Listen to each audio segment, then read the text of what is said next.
Hello there, and welcome to another exciting episode of our podcast series, The UnwAIred. I'm Frankie Carrero. I'm the Director of Data and Artificial Intelligence at VASS. And for those of you who don't know VASS, VASS is a leading digital solutions company present in more than 25 countries all over the world, Europe, Americas, and Asia. And we help large companies in dealing with their digital transformation processes, developing and executing the most innovative and scalable projects from strategy to operations. But today, we are here to speak about artificial intelligence. We want to explore the different understandings that there are about artificial intelligence, where, well, there's no official consistency. We have different opinions, and not only us, but in the sector, even in the science. So we want to speak about what it is and the evolution that we see for artificial intelligence. And we're going to explore from different points of views.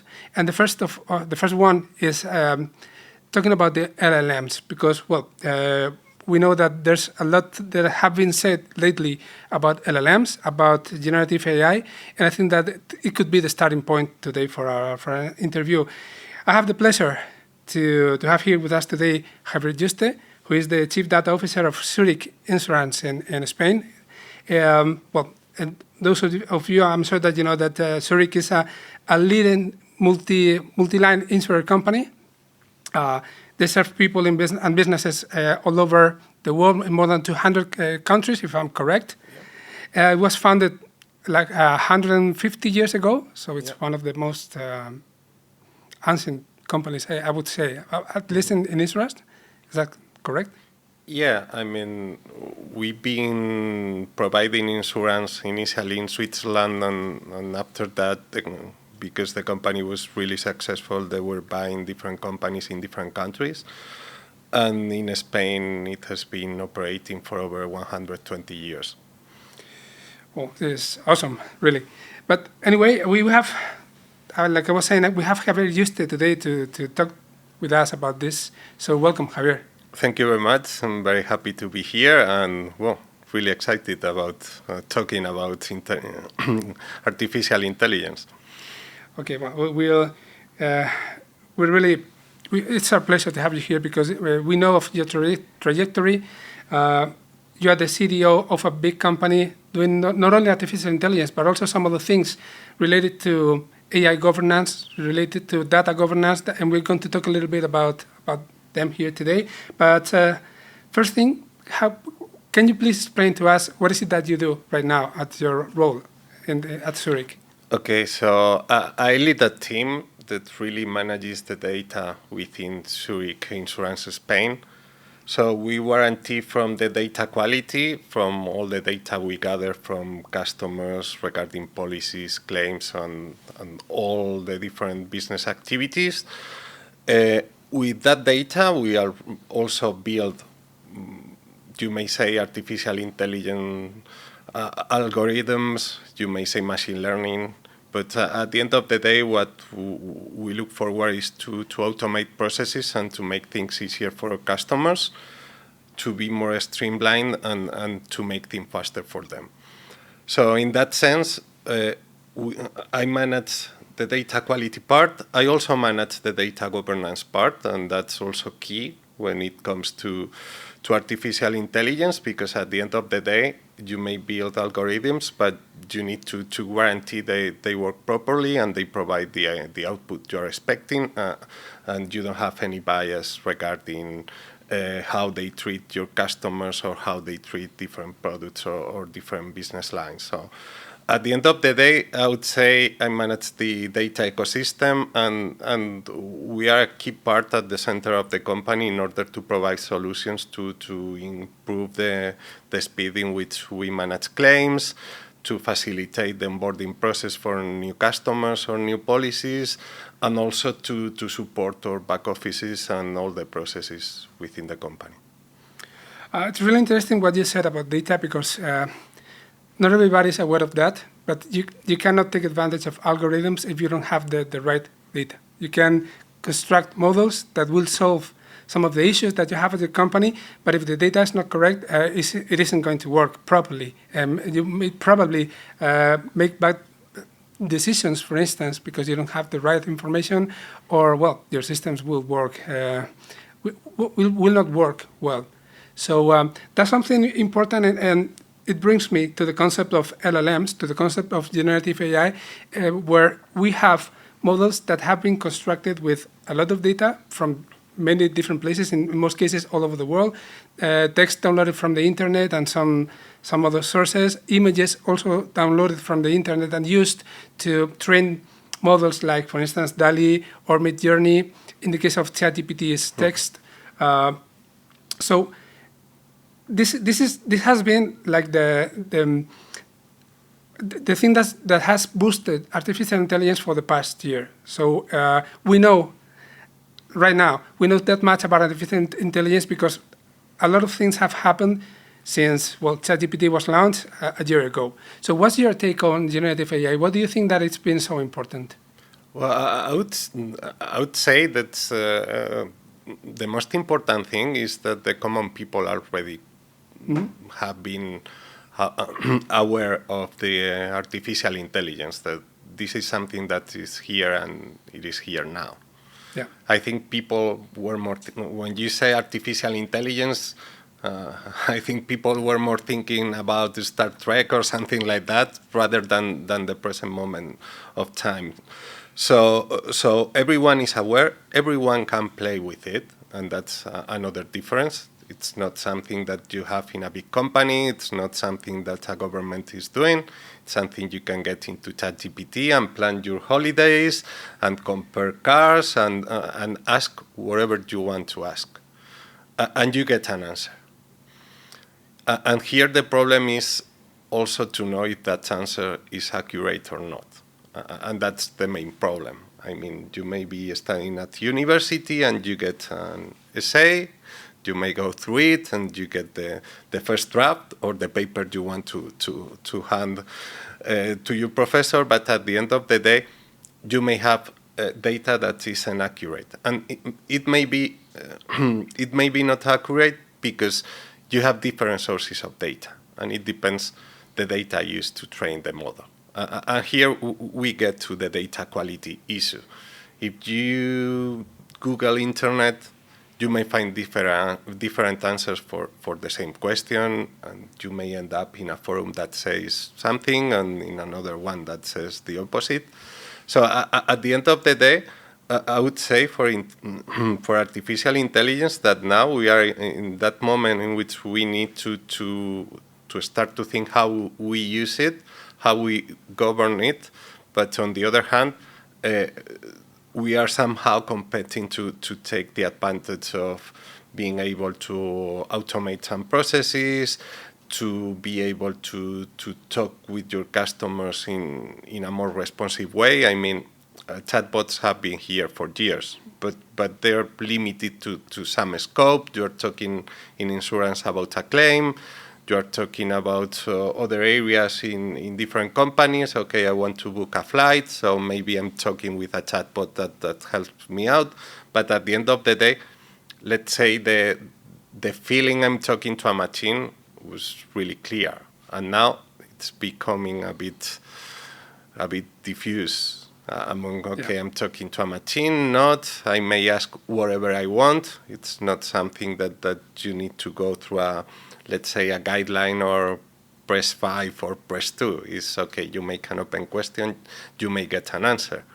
But the difficult thing here is to know if that's the answer you were looking for and how accurate it is.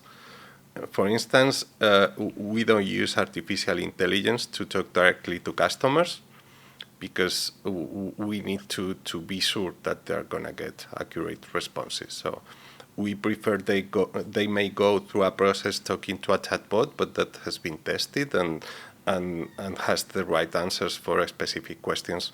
For instance, regarding a claim, I mean, you can use WhatsApp to text us, and you'll get a chatbot replying to you, but or you may talk to a person. But in the next few years, with the proper, let's say, governance framework on top of it, I'm sure this will be progress and you'll be able to let's say, have a more direct conversation with the artificial intelligence algorithms within any company, regardless the sector.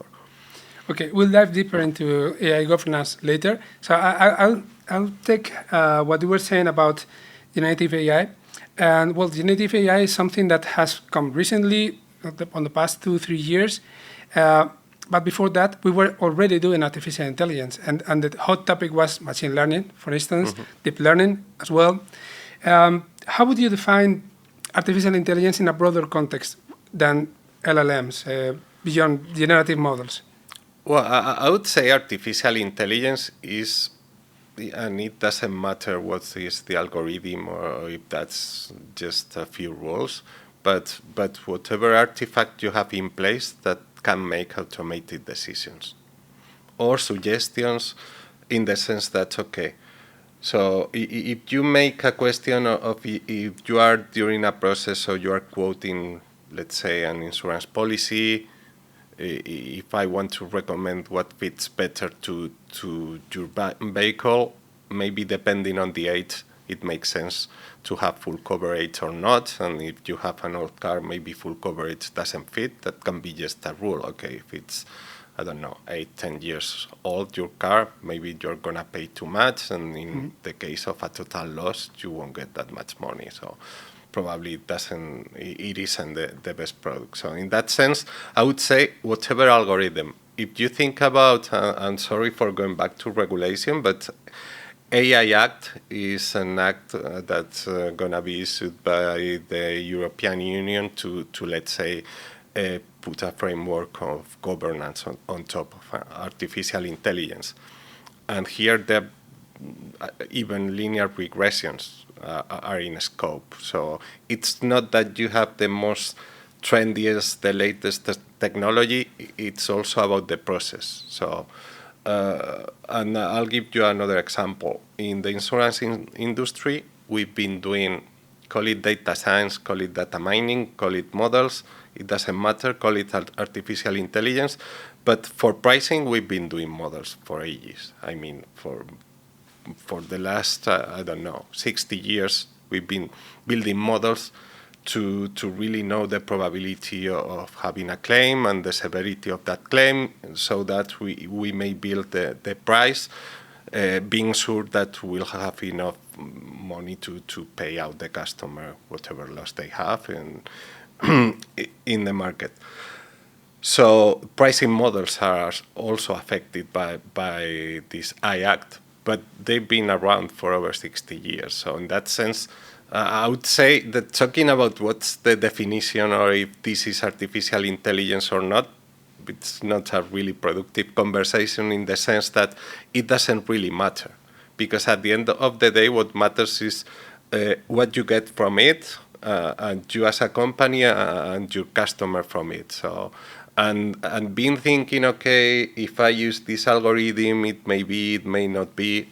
I don't think that really adds anything on the table. At the end of the day, it's about streamlining your processes, provide a better customer service, to get to know your customer, and provide better products, and being able to let's say, answer whatever inquiry or question your customer may have. So I would say artificial intelligence is something that really is going to be helping us to streamline and to improve our processes. But I think it's more about the process itself than the artificial intelligence, because at the end of the day, if you don't have a process to plug in the artificial intelligence, the customer won't see any change, any difference. Yeah, I agree. At the end of the day, most of the processes that where we are applying artificial intelligence right now, we're trying to be improved with traditional algorithms. They are good sometimes, but they don't cover all the solutions that you need, and sometimes they don't bring the best solutions to the table. So that's where artificial intelligence, and I agree with you, whatever algorithm we're speaking about, they can help. They can help because they can do things better than how we're doing them traditionally, or at least before these past 2 or 3 years. But I've seen you have applied artificial intelligence to many projects in your company. You said that before. But how do you decide which projects are to be faced with artificial intelligence and which ones have to be discarded? Well, I would say before we get there, what we ask ourselves is, okay, what can be improved and will have significant, let's say, value. Mm-hmm. And you may call value many things. We may be talking about money, but not only. We may be talking about the time we need to process a claim and pay the customer. You may think about how many hours people is within the company is using to do manual tasks or non-value added tasks, and so on. So once we, let's say, identify those problems we want to tackle, we need to decide how. And in the how, artificial intelligence is another piece, but not the only one. Mm-hmm. And so here you have a trade-off between the viability of this technique or that other technique, or if we forget about data and algorithms, doing something maybe easier or maybe change the whole process, and that would be a traditional process change project. And from that, we do a business case with the different options. There are some of those that you may know at the beginning that are going nowhere, and then you have that cost-benefit, let's say, trade-off, and you decide what you want to do. But it's not doing artificial intelligence for the sake of doing it. It's more about, okay, so the final product, and that has to do with many areas, not with mine. I would say in any project we do, we have 2-3 data scientists, but probably we have something between 8 to 20 people working on it, because at the end of the day, maybe you need a new development on a system, you need some final users to test it, you need to get all the requirements, what do you want to accomplish from the business user, and so on. So we are a piece, I would say a sexy one, in the sense that there's a hype about artificial intelligence. What we do, it's somehow new, or at least perceived as new, even though we've been doing this for years. I mean, when I started to work with data, it was called data mining. Mm-hmm. Now it's called more data science, and now data science is getting behind, and we talk about artificial intelligence. But at the end of the day, all these algorithms were written in paper, in many cases, I don't know, during the 60s or the 50s. But there was no machine to really implement those, so we are now implementing what our grandfathers designed. And do you think that all these projects that, in some sense, we're always trying to get to, or trying to become a data-driven company, or is something that we aspire to be?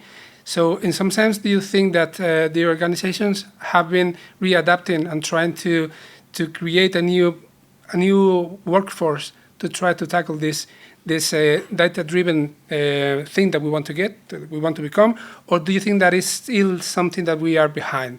So, I mean, do you see that companies are beginning to group their processes around data processing, or do you think that it's still something that is not being considered or not applied?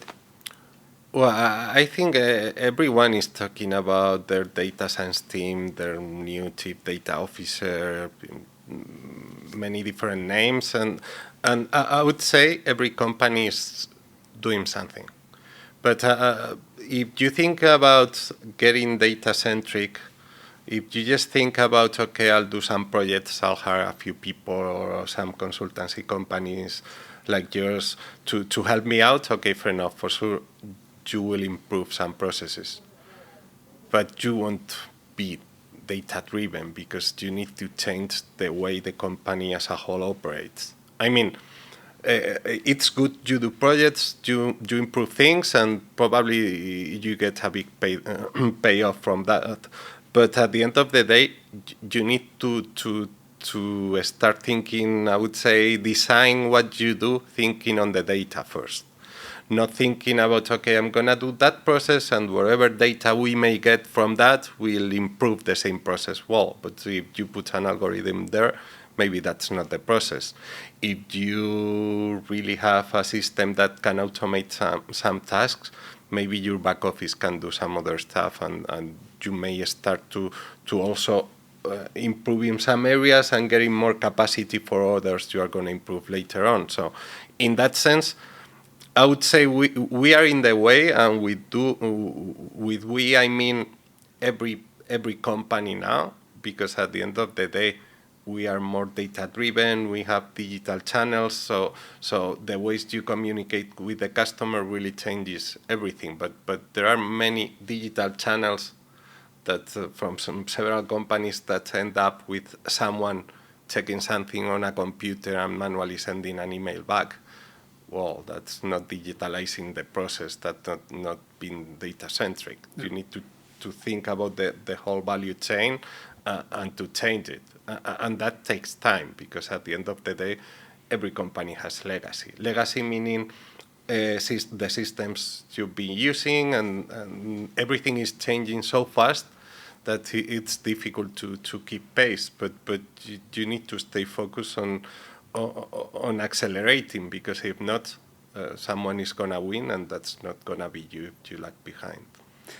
So we were trying to finalize the digital transformation process, and now we've entered into a data transformation process, something like that, because, well, that's the next step, and we are still struggling with that. Is that what I understood from your words? Well, what I was meaning is, it's not about hiring a bunch of smart people to do some really nice projects to get a prize in some contest. It's more about changing the way everyone thinks about the business, and thinking about, okay, but how we are going to manage the data we need, how we are going to get that data, and how we are going to make things better for our customers. And when you start to think on that way, then you start designing things that way, in the sense that you think data-driven. But not because you improve some process, maybe your core process, but that's something somehow external to the way you operate on a daily basis. It has to be on the center and at the company, and that comes from the CEO in first person. Yeah, totally agree. Anyway, these changes are bringing some new risks and liabilities that we didn't have before, and you already said something related to that at the very beginning. AI governance is one of the, I would say techniques that we can use, or we will have to use to try to correct these things. How do you think that organizations have to operate to try to adapt to these ethically responsibilities that they have, and also social responsibilities that they have, just because they are applying artificial intelligence? And this is related to the European Act that you were saying before. Yeah, but at the end of the day, the European Act is just, I would say, the regulator view about the minimum you need to do to be compliant with the law, and if not, you may get a fine and so on.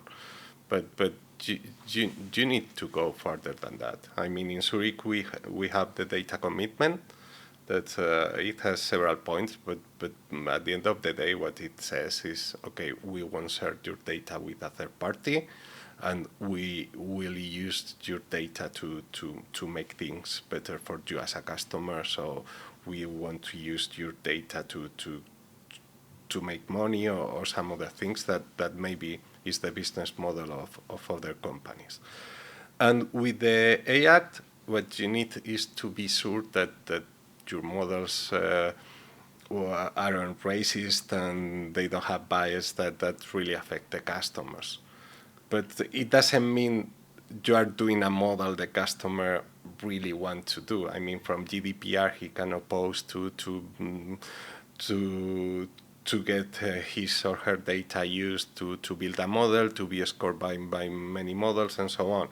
But at the end of the day, I would say AI Act will be the minimum standards, and the companies that really focus on what the customer wants or don't want to get done with their data also are going to be recognized by them as, okay, I trust this company because what they do with my data is the right thing, instead of, I don't know, being tracking me the whole day with the app or some other stuff that many people give away really easily because they get some service on their phone and so on. But at the end of the day, it's really private information, where you are, when you are. So Google tells you, okay, do you want to go home because it's this time, you are at work, and I know you are going home because at this time of the day you go home, usually. But okay, that's okay. You get the map. That's makes your life easier. But you should be aware that information is being shared, and you should decide freely if you want that to happen that way or you want it to happen a different way. And since we are using some applications that are not located in Europe, I mean, most of the services that we use, or many of the services that we use, are located in the United States. I won't speak about other locations in the world because we don't really interact with them, or at least not that much. Do you think that this game that we need to play using some services in Europe, some services in the US, different regulation, do you think that it can impact the way that a company can apply all these rules? For sure. I mean, at the end of the day, at least in Zurich, we have all the data for customer within the European Union, if that country is part of it. But we are going to have different legislations in different territories. I would say we are usually more restrictive in Europe than in other areas of the world. And that may impact about the things we may do here, but that also protects the people and protects their data. So it's true, we used to be somehow the more, let's say, individual right protection, in the sense that you have the right to manage your data and so on. But that's something that I think it will be implemented all around the world in the next few years, because if not, governments are going to lose control of what's going on with the different algorithms, the data from the people, and so on. So you get big IT companies getting huge fines from the European Union, changing their policies and so on, and adapting them to Europe. You get Elon Musk saying he's going to close X in Europe, and that's an option.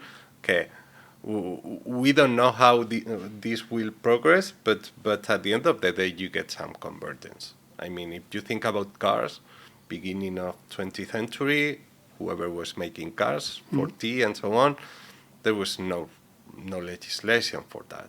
And now it doesn't matter where you travel around the world, you get the same manufacturers making cars for all the world. Maybe when it comes to pollution, in some countries or in some continents, you get lower standards, but at the end of the day, you get kind of the same cars. Maybe in some poor countries you don't have airbags or something to lower the price, but there's not such a big difference. So I think this will be the same just in a few years. And I say a few years because this is going so fast that if we wait 20, 50 years, everything will be different. I mean, what we are talking now here, it won't apply.